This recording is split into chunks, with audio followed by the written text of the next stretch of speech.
नमस्कार दोस्तों, मैं डॉक्टर सर्वेश कुमार। आप सभी को आपके अपने यूट्यूब चैनल पे हार्दिक स्वागत है। दोस्तों, आज हम चर्चा करेंगे अल्सरेटिव कोलाइटिस के बारे में। अल्सरेटिव कोलाइटिस क्या है और इसका क्या क्या सिम्टम्स हो सकता है, और आपको हो गया है तो कैसे इसको हम होम्योपैथी के द्वारा ठीक कर सकते हैं। तो दोस्तों, शुरू करते हैं। सबसे पहले जानेंगे जीआईटी, क्योंकि अल्सरेटिव कोलाइटिस जो है एक कोलोन की बीमारी है। तो सबसे पहले मैं हम शॉर्ट में हम जीआईटी के बारे में जाने, यानी डाइजेस्टिव सिस्टम के बारे में जानेंगे। दोस्तों, हमारे माउथ से लेकर रेक्टम, यहाँ जहाँ से स्टूल पास होता है, वहां यहाँ से लेकर वहां तक सिस्टम को डाइजेस्टिव सिस्टम या गैस्ट्रो इंटेस्टाइनल सिस्टम बोलते हैं। दोस्तों, हमारे स्टोमक के बाद से आता है स्मॉल इंटेस्टाइन। स्मॉल इंटेस्टाइन के बाद से आता है लार्ज इंटेस्टाइन। लार्ज इंटेस्टाइन में अगर किसी कारणवश से बैक्टीरिया या किसी ऑटो इम्यून के वजह से उसमें इन्फेक्शन या इन्फ्लेमेशन हो जा रहा है कोलोन में, तो उसी को हम कोलाइटिस बोलते हैं। अगर कोलाइटिस कुछ ज्यादा दिन तक रह जा रहा है तो उस कंडीशन में क्या होगा, कोलाइटिस जब स्वेलिंग हो जाए, इन्फेक्शन ज्यादा हो जाएगा, तो उसके बाद से क्या होगा, अल्सर की तरह बनने लगता है। उसी को अल्सरेटिव कोलाइटिस बोलते हैं। क्या दोस्तों, अब हम जानेंगे कि अगर अल्सरेटिव कोलाइटिस हो गया है तो क्या क्या वजह हो सकता है। दोस्तों, अल्सरेटिव कोलाइटिस का सबसे पहले तो ऑटो इम्यून के वजह से भी हो सकता है। सेकेंड, अगर आपको कॉन्स्टिपेशन बहुत ज्यादा रह रहा है, उस कंडीशन में भी हो सकता है। अगर आप allopathic medicine specially pain killer बहुत ज्यादा ले रहा है, NSAID जिसको बोलते हैं, non steroid anti inflammatory drug, उस कंडीशन में भी आपको कोलोन में इन्फेक्शन हो जाएगा और इन्फ्लेमेशन हो जाएगा। तो उस कंडीशन में आपको कोलाइटिस या अल्सरेटिव कोलाइटिस हो सकता है। अगर आप एल्कोहल ज्यादा ले रहे हैं, उस कंडीशन में भी आपको अल्सरेटिव कोलाइटिस हो सकता है। अगर आप बहुत ज्यादा fast food, non veg, red meat या स्पाइसी चीज बहुत ज्यादा यूज कर रहे हैं, उस कंडीशन में भी आपको अल्सरेटिव कोलाइटिस हो सकता है। दोस्तों, इसके अलावा कभी कभी ऐसा भी होता है कि अगर आप सब कुछ सही है फिर भी आपको अल्सरेटिव कोलाइटिस हो जाता है। अब हम जानेंगे कि अगर आपको अल्सरेटिव कोलाइटिस हो गया है तो क्या क्या सिम्टम्स आ सकता है। तो दोस्तों, सबसे पहले हम जानेंगे कि अल्सरेटिव कोलाइटिस हो जाता है तो कोलोन का क्या है, यानी लार्ज इंटेस्टाइन का काम है, उसी से रिलेटेड हमारा सिम्टम्स है। दोस्तों, जो हमारा कोलोन है उसका काम है, यानी लार्ज इंटेस्टाइन का काम है, जो भी हम खाना खाते हैं हमारे स्टोमक में जाता है, स्मॉल इंटेस्टाइन में उसको पचाता है और स्टोमक में भी कुछ प्रोसेस होता है।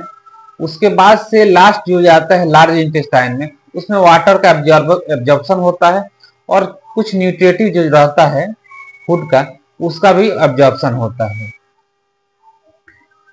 अगर आपको अल्सरेटिव कोलाइटिस हो गया है तो जो हमारा एब्जॉर्प्शन है, वाटर का एब्जॉर्प्शन स्लो हो जाता है। अगर वाटर का एब्जॉर्प्शन अगर स्लो हो जाएगा तो क्या होता है कि स्टूल जो होगा बार बार जाना पड़ेगा और थोड़ा सा पतला होता है, नॉर्मल स्टूल से पतला होगा, क्योंकि वाटर का एब्जॉर्प्शन नहीं हो पा रहा है। सेकेंड चीज होगा कि बार बार जाना पड़ेगा, क्योंकि कोलोन में इंफेक्शन हो गया है। तो कोलोन में जब इंफेक्शन हो जाएगा तो पेरिस्टाल्टिक मोमेंट होता है, मोमेंट थोड़ा सा फास्ट हो जाएगा या मोमेंट सही से होगा नहीं, तो बार बार जाना पड़ेगा। थर्ड चीज होता है कि अल्सरेटिव कोलाइटिस में पेट में दर्द, क्योंकि देखिए नॉर्मली अगर अल्सर ऐसे भी हो जाए, स्वेलिंग हो जा रहा है, तो दर्द होना है, क्योंकि जो हमारा इंटेस्टाइन है, म्यूकस होता है, काफी सॉफ्ट होता है और काफी सेंसिटिव होता है। अगर हम कुछ खा रहे हैं या कुछ समय के बाद खाना वहां पे जा रहा है तो पेन होगा, चाहे ऐसा भी पेन हो सकता है। पेन का एक रीजन वो हो गया। कभी कभी ऐसा भी होता है कि नौजिया वोमिटिंग हो सकता है, जैसे हम खाना नहीं खा रहे हैं या खाना खा रहे हैं तो कोलोन में जाएगा, इंटेस्टाइन में जाएगा, उसके बाद कोलोन में जाएगा, तो क्या होगा, खाना हमारा सही से पचेगा नहीं। जब खाना सही से नहीं पचेगा तो नौजिया फीलिंग होगा, गैस बहुत ज्यादा बनेगा। गैस जब ज्यादा बनेगा तो वोमिटिंग भी हो सकता है, नौजिया भी हो सकता है। अब पेट फूलने से भारी भारी से लगेगा, क्योंकि खाना पच नहीं सही से हो नहीं पा रहा है, उसकी वजह से पेट फूला फूला सा रहेगा। सेकेंड चीज, अगर आप स्टूल पास कर रहे हैं तो उसमें से कभी कभी ब्लड भी आ सकता है, क्योंकि अगर अल्सर हो गया है तो अल्सर में अगर ब्लीडिंग हो रहा है तो उस कंडीशन में आपको अल्सरेटिव कोलाइटिस में ब्लड आ सकता है। सेकेंड चीज आता है कि आपको कुछ मेंटल सिम्टम्स भी आ सकता है इसके वजह से, क्योंकि अगर आपको अल्सरेटिव कोलाइटिस हो गया है तो थोड़ा सा माइंड पे इफेक्ट पड़ता है कि हार्मोनल डिसबैलेंस हो जाता है, और आपको जो थॉट है बार बार आने लगते हैं, जिसकी वजह से आप माइंड डिस्टर्ब हो जाते हैं, मेंटली साइकोलॉजिकली थोड़ा सा डिस्टर्ब हो जाते हैं। इसको बहुत लोग आईबीएस की श्रेणी में भी ले लेते हैं, लेकिन दोस्तों आईबीएस अलग चीज है। आईबीएस पे हम ऑलरेडी एक वीडियो बना चुके हैं, उसको आप लोग जाकर देख सकते हैं। अब हम जानेंगे कि अगर आपको अल्सरेटिव कोलाइटिस हो गया है तो इसके लिए आपको क्या क्या खाना चाहिए, कैसे रहना चाहिए। तो दोस्तों अल्सरेटिव कोलाइटिस अगर आपको हो गया है तो सबसे पहले आपको जितने स्पाइसी चीज है, ऑयली चीज है, उसको बंद कर देना है। कोशिश करना सॉफ्ट चीज लेने के लिए, क्योंकि अगर आप सॉफ्ट खाना ले रहे हैं तो अगर आप सॉफ्ट खाना ले रहे हैं तो इजीली पचेगा और आपको अल्सर में भी रिलीफ मिलेगा, पेन में भी रिलीफ मिलेगा। सेकेंड चीज कि आप जितना हो सके फूड ले रहे हैं तो घर का खाना, शुद्ध खाना खाएं, पानी बहुत ज्यादा पिए, वाटर इंटेक अपना बना के रखें।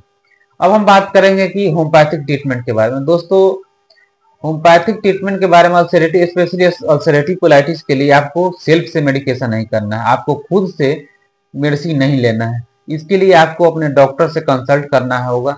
आपके डॉक्टर आपसे कुछ इन्वेस्टिगेशन कराएंगे, जांच करवाएंगे, ब्लड करवाएंगे, सोनोग्राफी करवा सकते हैं, बेरियम बेरियम मील करवा सकते हैं, इंडोस्कोपी करवा सकते हैं।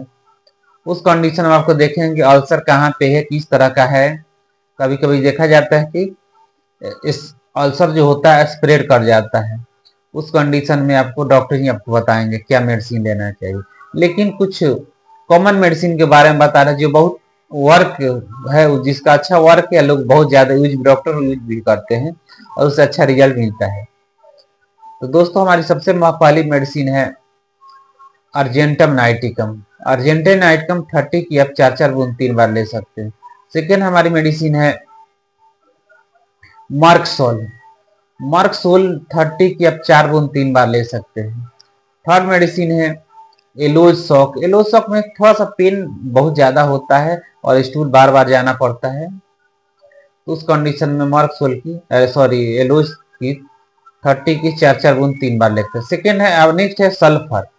सल्फर को 200 में वीकली 1 डोज लेना है, इससे बहुत अच्छा वर्क मिलता है। लेकिन दोस्तों आपको सेल्फ मेडिकेशन नहीं करना है, इसके साथ साथ आपको अपना लाइफ स्टाइल चेंज करना, मेडिकेशन करना होगा, खाने पीने पर केयर करना होगा, और फास्ट फूड से परहेज रखना होगा, और टेंशन फ्री, स्ट्रेस फ्री रहना होगा। दोस्तों फिर मिलते हैं नेक्स्ट वीडियो में। अगर उम्मीद है कि वीडियो अच्छा लगा, अगर अच्छा लगा तो लाइक कीजिए, शेयर कीजिए, और अपना है तो चैनल को सब्सक्राइब करना ना भूलें। स्वस्थ रहिए, खुश रहिए, सदा मुस्कुराते रहिए।